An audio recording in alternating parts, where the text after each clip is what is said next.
हाय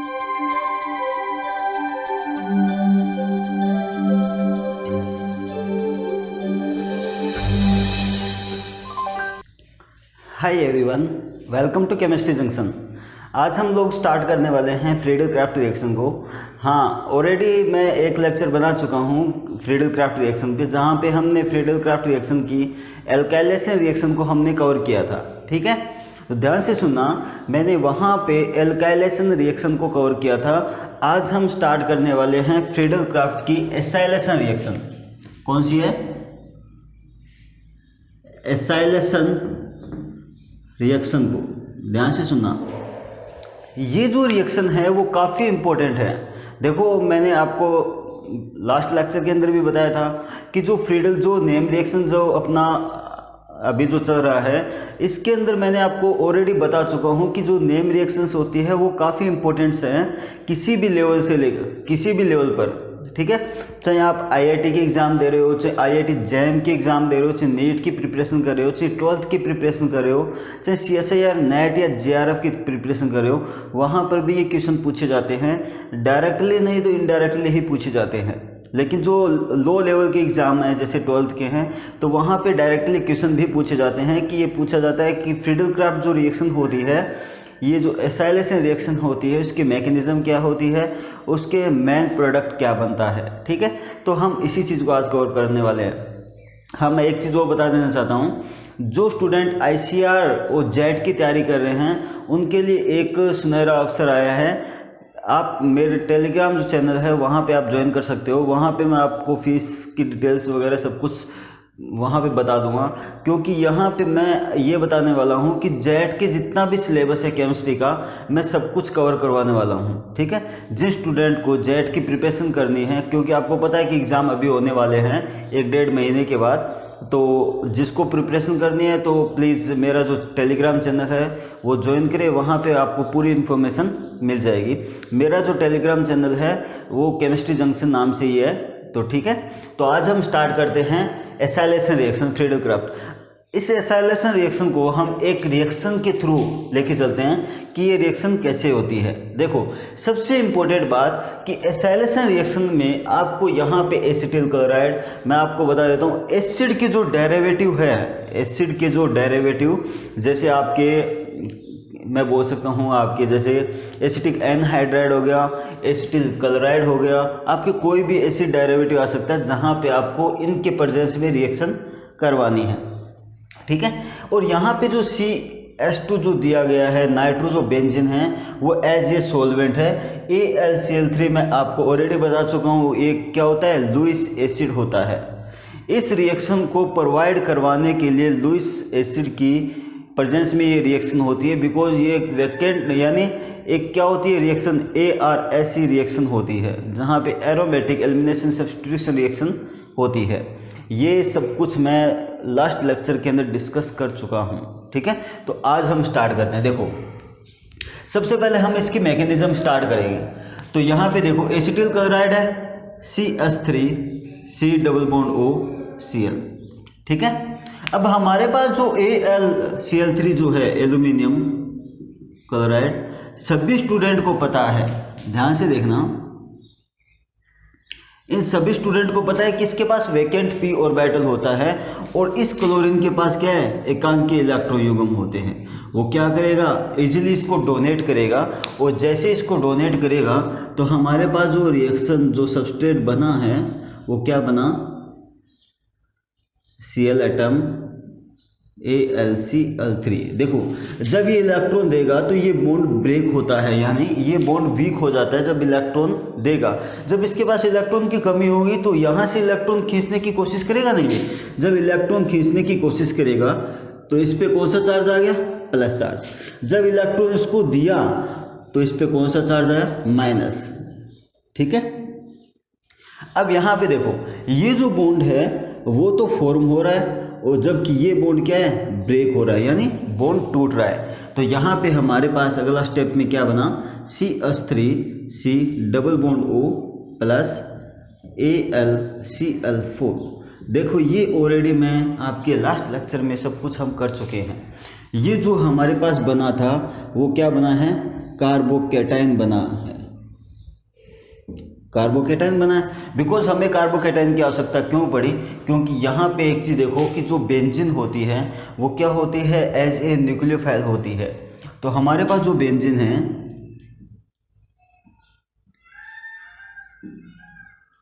अब न्यूक्लियोफाइल है, अब यहाँ पे जो इलेक्ट्रोफाइल है यहाँ पे कोई पोजीशन दिखाई नहीं दे रही, वो कहीं पर भी अटैक कर सकता है। तो क्या करेगा, ये पाई इलेक्ट्रॉन इस साइड में जब शिफ्ट होते हैं तो यहाँ पे कौन सा चार्ज आया, प्लस चार्ज, और यहाँ पे कौन सा, माइनस चार्ज, और यहाँ पे CH3 एज ए कार्बोकेटाइन जो एसिटो ग्रुप है ये, और यहाँ पे सब कुछ ऐसा ऐसा हम प्रोवाइड कर देते हैं। ठीक है, अब जो एसिटो ग्रुप है ये क्या कहाँ पे अटैक करेगा, इस पे अटैक करेगा, एज ए न्यूक्लियोफाइल, ये इलेक्ट्रोफाइल है। जब इस पे अटैक करेगा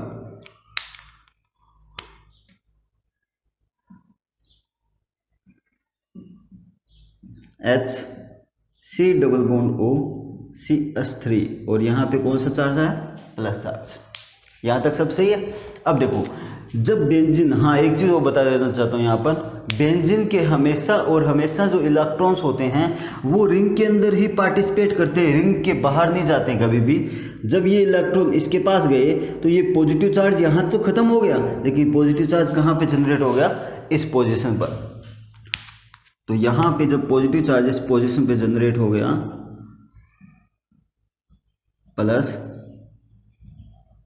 HCH3, ठीक है। और मैंने आपको ऑलरेडी बताया लास्ट लेक्चर के अंदर, ये जो स्टेप होती है वो सबसे ज़्यादा स्टेबल स्टेप होती है, स्टेबल होती है। और हमारे पास जो ऑलरेडी बना है वो क्या बना, प्लस, और यहाँ पे आ गया H and C double bond O CH3, ठीक है।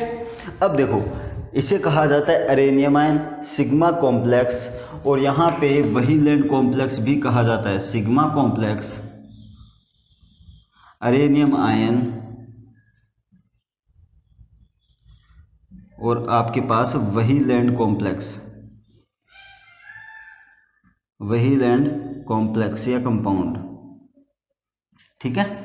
और यहाँ पे आपको मैं ऑलरेडी बता चुका हूँ ये कार्बन क्या होता है, sp3 हाइब्रिडाइज अवस्था में होता है, और जितने भी ये कार्बन बचे हैं वो क्या होते हैं, sp2 हाइब्रिडाइज अवस्था में होते हैं। अब देखो आगे की रिएक्शन हम प्रोवाइड करते हैं, तो ये पाई इलेक्ट्रॉन कहाँ चले गए, इसके पास। जैसे इसके पास इलेक्ट्रॉन गए तो हमारे पास क्या बना, सबस्ट्रेट, डबल बॉन्ड, और ये positive charge HC double bond O CH3, और यहाँ पे डबल बॉन्ड आ गया, ठीक है। अब यहाँ पे एलिमिनेशन स्टेप होता है, एलिमिनेशन स्टेप होता है, ये इलेक्ट्रॉन प्रोवाइड करेगा इसको, और जैसे इलेक्ट्रॉन प्रोवाइड करेगा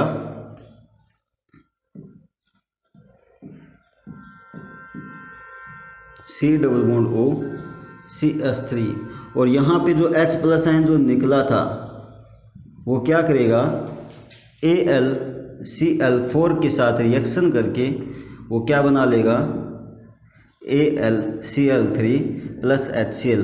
देखो इस रिएक्शन के अंदर, देखो किसी भी रिएक्शन, कोई भी रिएक्शन हो, आपको पता है जो भी सबस्ट्रेट यानी जो भी रिएजेंट मेंशन होता है यहाँ पर कोई भी रिएक्शन के अंदर, वो कभी ख़त्म नहीं होता, ठीक है। वो रिएक्शन के लास्ट में वापस ही इसकी फॉर्मेशन हो जाती है, और वो वापस मतलब ये देखता है कि कोई सबस्ट्रेट आए, मैं वापस इस पर अटैक करूँ, ठीक है।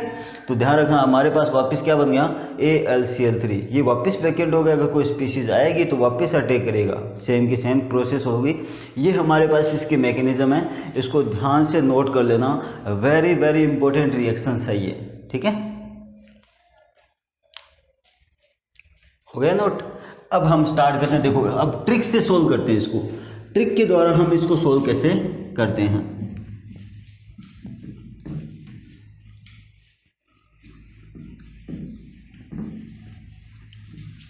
देखो हमारे पास कोई रिएक्शन है ऐसी जिसके ऊपर OH लगा है, और सेम का सेम यहाँ पे देखो CH3 C double bond O Cl, second number हमारे पास अगर कोई आता है ये AlCl3, थर्ड नंबर नाइट्रोबेंजीन यहाँ पेट्रोलियम ईथर, कार्बन डाइसल्फाइड, ये सब कुछ यहाँ पे सॉल्वेंट के रूप में मेंशन होते हैं। फर्स्ट नंबर केस ये है। सेकंड नंबर केस की अगर हम बात करते हैं, सपोज यहाँ पर इसकी ऑर्थो पोजीशन पे क्या जुड़ा है, NO2 ग्रुप। आपको पता है ये ऑर्थो होती है, ये मेटा होती है, ये पैरा होती है, और सेम के सेम आपके रिएजेंट है, तब क्या बनता है। थर्ड नंबर केस क्या होता है यहाँ पर, सपोज दैट यहाँ पे NO2 ग्रुप और यहाँ OH ग्रुप और यहाँ पे कोई Cl ग्रुप और यहाँ पे कोई NO2 ग्रुप अगर मेंशन होता है, तब रिएक्शन क्या होती है। ठीक है, ध्यान से देखना। अब इसके अंदर दो प्रकार के पॉसिबिलिटी है। सबसे पहली कि यहाँ पे आपको पता है, अभी थोड़ी देर पहले हम बना के इसके द्वारा क्या बनता है, C double bond O, sorry यहाँ पे लिख देता हूँ मैं, C double bond O CH3, ये कार्बोकैटायन बनता है ना।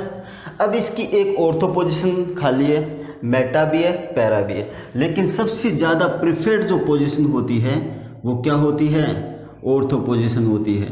तो ये यहाँ पे जाके अटैक करेगा। ठीक है, अब यहाँ पे देखो दो प्रकार की पॉसिबिलिटी है। दूसरा जो प्रोडक्ट बनता है वो क्या बनता है, पैरा। दो प्रोडक्ट जरूर बनते हैं यहाँ पे, ऑर्थो एंड पैरा। ध्यान से देखना, ये ऑर्थो बना, ये पैरा बना, लेकिन सबसे ज़्यादा इंपॉर्टेंट बात ये है कि ये जो प्रोडक्ट बना है वो मेजर बना है, जबकि ये जो बना है वो क्या बना है, माइनर प्रोडक्ट बना है। ठीक है, यानी इसका मतलब ये मेजर है, माइनर क्या होते हैं। मेजर और माइनर का मतलब होता है स्टीरियो सिलेक्टिविटी की जब बात आती है तो जहाँ पे मेजर और माइनर की बात आती है। ठीक है, स्टीरियो सिलेक्टिविटी। तो यहाँ पे देखो मेजर का मतलब है इसकी क्वांटिटी ज़्यादा मात्रा में बनती है, इसकी क्वांटिटी कम मात्रा, यानी बनने की जो पॉसिबिलिटी इसकी ज़्यादा होती है जबकि इसकी कम होती है। बनते दोनों हैं। अब देखो इस पोजीशन पे देखो, जब ऑर्थो पोजीशन पूरी भरी हुई होती है तो ये कभी भी मेटा पोजीशन पे तो अटैक करेगा ही नहीं है। कहाँ पे अटैक करेगा, पैरा पोजीशन पे। और यहाँ पे C double bond O CH3, और देखो यहाँ पे अगर ये 80% बनता है ना तो ये 20% बनता है, लेकिन ये 100% बनेगा। ये 100% इसका मेन प्रोडक्ट बनेगा, NO2 ग्रुप इसके साथ मेंशन होता है। जब इसकी ऑर्थो पोजीशन भरी हुई होती है तो यहाँ पे 100% इसका पैरा प्रोडक्ट बनेगा। ठीक है, अब देखो जब इसकी ऑर्थो पोजीशन और पैरा पोजीशन पूरी तरह से फुलफिल्ड है यानी भरी हुई है तो यहाँ पे कोई रिएक्शन नहीं होती है। कभी भी आप इसके साथ कोई मेंशन यहाँ पे कोई ग्रुप अटैच मत कर देना, ये गलत हो जाएगा। बिकॉज क्योंकि यहाँ पे अभी ऑलरेडी स्टेरिक हिंड्रेंस लगा हुआ है इतने बड़े ग्रुप के द्वारा यहाँ पे देखो, जिसकी वजह से इसमें रिपल्सन की क्रिया होती है यानी स्ट्रेन होता है। स्ट्रेन की वजह से कोई ग्रुप यहाँ पे अटैच कर ही नहीं सकता। अरे आपको पता है एक चीज़, स्ट्रेन का मतलब क्या होता है, कोई चीज़ लोन पेयर होते हैं वो क्या होते हैं, एक दूसरे से इस तरह से होते हैं, यानी कंपन होता है इनके बीच में, यानी रिपल्सन की क्रिया होती है किसी के बीच में। जब ग्रुप एटम के बीच में रिपल्सन होती है तो इनकी खुद की पोजीशन डिसाइड नहीं होती वो कहाँ पे हैं। ठीक है, तो दूसरे को कहाँ से अटैक करवा सकते हैं। ठीक है, तो यहाँ पे कोई रिएक्शन नहीं होती है। सिंपल ट्रिक है, अगर आपके पास कभी ऐसा कुछ आता है यहाँ पे कोई भी ग्रुप मेंशन करके दे, इससे कोई फर्क नहीं पड़ने वाला। ठीक है, बात यहाँ पे आती है आपके पास ये क्या बना हुआ है। ठीक है, तो ये सब नोट करो, आगे हम स्टार्ट करते हैं।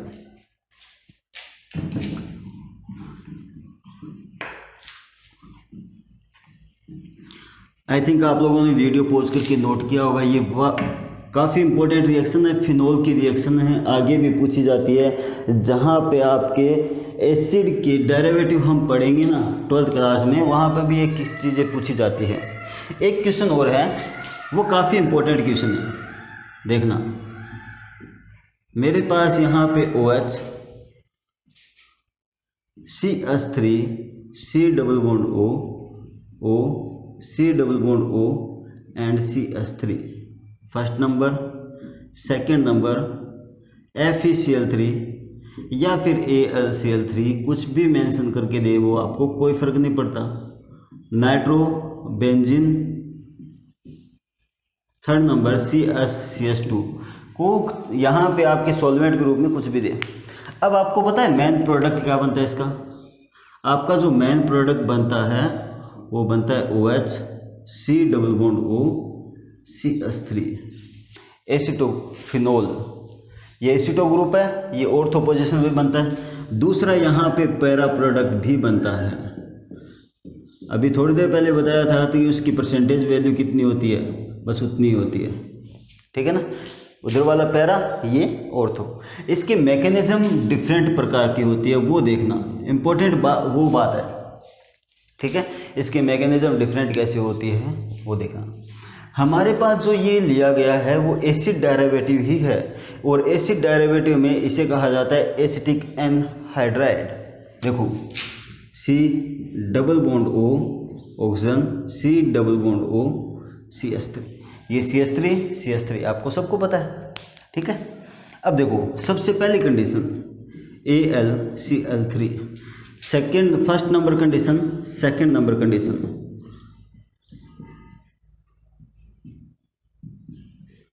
CH3, ठीक है, AlCl3। अब दोनों पॉसिबिलिटी है यहाँ पे देखना कि क्या बनता है। सबसे इम्पोर्टेंट बात कि अब इसके देखो ये जो ऑक्सीजन होता है इसके पास लोन पेयर होते हैं। अब ये जो लोन पेयर हैं वो रेजोनेंस में पार्टिसिपेट कर सकते हैं आराम से, दोनों तरफ से रेजोनेंस कर सकते हैं, ठीक है।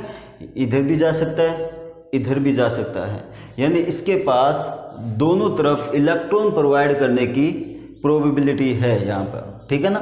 अब क्या करेगा, AlCl3 वैकेंट ऑर्बिटल है।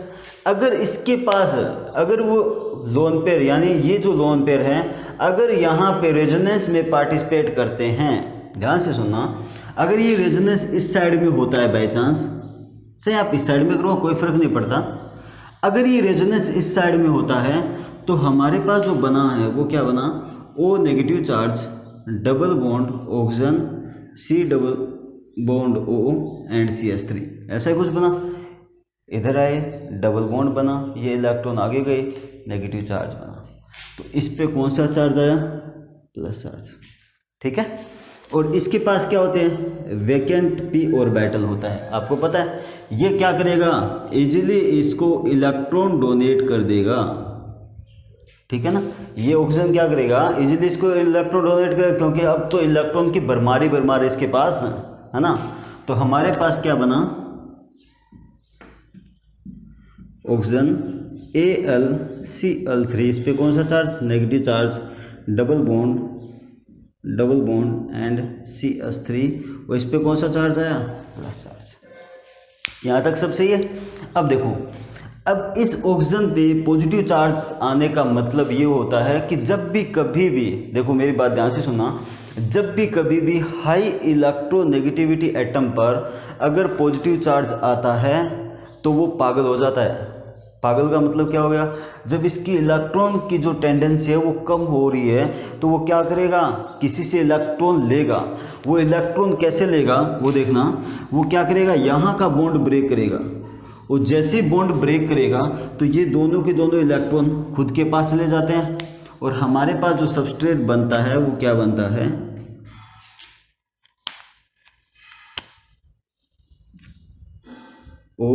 AlCl3 double bond oxygen. यहाँ तक बन गया, ये पॉजिटिव चार्ज खत्म हो गया, और साथ में क्या बना, C double bond O and CH3, ये इधर का पार्ट पूरा रह गया, इस पे कौन सा चार्ज आ गया, प्लस चार्ज। ये एसिटो ग्रुप बन गया अपना, कार्बोकेटाइन बन गया एज ए कार्बोकेटाइन। अब देखो एक तो पॉसिबिलिटी ये है कि ये इलेक्ट्रॉन कहाँ पे, रेजोनेंस में पार्टिसिपेट करके इलेक्ट्रॉन इसको प्रोवाइड करवाए। दूसरी पॉसिबिलिटी क्या है इसके अंदर, इसके पास जो डायरेक्ट इलेक्ट्रॉन है वो क्या करेगा, इसके पास जो इलेक्ट्रॉन है वो क्या करेगा, इसको दे देगा, डायरेक्टली इलेक्ट्रॉन इसको दे देगा, ठीक है। और जैसे इलेक्ट्रॉन इसको देगा, C oxygen AlCl3 C double bond O CH3, और इस पे कौन सा चार्ज आया, प्लस चार्ज। और वही कंडीशन हो गई ना, यहाँ पे थोड़ी देर पहले ऐसे प्लस चार्ज आया, अब यहाँ पे आ गया। अब क्या करेगा, या तो इससे इलेक्ट्रॉन लेगा या फिर इससे इलेक्ट्रॉन लेगा। तो कहीं से भी इलेक्ट्रॉन निकालो ना, इसको इलेक्ट्रॉन से मतलब है, इससे और कोई मतलब नहीं है। किसी की कोई प्रॉपर्टी खराब हो, इससे कोई मतलब नहीं है। तो क्या करेगा, जैसे इसके इलेक्ट्रॉन लेगा तो यहाँ पे देखो C double bond O, oxygen AlCl3, और यहाँ पे प्लस ख़त्म हो गया, plus C double bond O CH3, ये बन गया सेम का सेम कार्बोकेटाइन बना है। देखिए ये भी स्टेबल नहीं होता है, वो क्या करेगा, यहाँ से बॉन्ड ब्रेक कर लेगा और ये वापस एसिटो ग्रुप बाहर निकल जाएगा। देखो ये जो बॉन्ड है वो ब्रेक हो जाता है यहाँ पे। देखो जैसे ये बॉन्ड ब्रेक हुआ, इधर गया, ये रेजोनेंस में पार्टिसिपेट किया, C double bond O negative charge, ये एसिटो ग्रुप जो है CH3 C double bond O minus charge, ये बाहर निकल गया, ठीक है, और ये वापस AlCl3 वापस निकल गया। अब कोई भी प्रोटॉन लेगा ये एसिटिक अम्ल में कन्वर्ट हो जाएगा, दोनों तरफ है ये, ठीक है ना। अब हमारे इससे कोई मतलब ही नहीं अपने को तो मतलब इससे है ना कार्बोकेटाइन से, ठीक है। तो अब आपको पता है कि बेंजीन, अभी थोड़ी देर पहले बताया था, जो कार्बोकेटाइन बना है वो कहाँ पे अटैक करेगा, ऑर्थो पोजीशन खाली है, तो ऑर्थो पे अटैक किया तो ऑर्थो प्रोडक्ट बना दिया, जब पैरा पे अटैक किया तो पैरा प्रोडक्ट मेंशन हो गया। आपके कभी ये रिएक्शन पूछी भी जाती है यहाँ पर, जब एसिटिक एनहाइड्राइड लिया जाता है तो फ्रीडल क्राफ्ट रिएक्शन कैसी होती है, एसिटोफिनोन का ही निर्माण होता है, इससे कोई फर्क नहीं पड़ने वाला। आप एसिटिल क्लोराइड लो या एसिटिक एनहाइड्राइड, उसको फ्रीडल क्राफ्ट रिएक्शन में एसिटोफिनोन चाहिए, ठीक है, प्रोडक्ट में। तो इस चीज़ को आप नोट करो।